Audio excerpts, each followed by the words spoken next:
তুমি এত কষ্ট করলা, আমার লালন পালন করলা, 10 মাস পেটে ধরলা, পেশাব পায়খানা পরিষ্কার করলা, এরপরে মা ডাক শুনতে পারছে।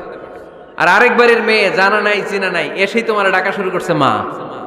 তো যে আমার মারে মা ডাকে তার স্থান তো আমার কলিজায়, ঠিক কিনা? শাশুড়ি আম্মারা যারা আছেন প্লিজ বৌমাদেরকে কষ্ট দিয়েন না। অনেক শাশুড়ি আছে পান থেকে চুন খসলে রেগে যায়, পদে পদে স্ত্রীর ভুল ধরে, বউয়ের ভুল ধরে, আছে না নাই? এটা করবেন না। সে তো নতুন, আপনার অনেক এক্সপিরিয়েন্স হতে তার সময় লাগবে, তাকে সময় দিন, তাকে ভালোবাসুন, ঠিক কিনা? না বুঝে সামান্যতে বৌমারে বদদোয়া দেয়, এরকম আছে না নাই? কিন্তু বুঝতে চায় না বৌমারে যদি বদদোয়া দেয় তাহলে তার নিজ ছেলের পরিবারের ক্ষতি। পেটে ধরা যে ছেলে, ছেলের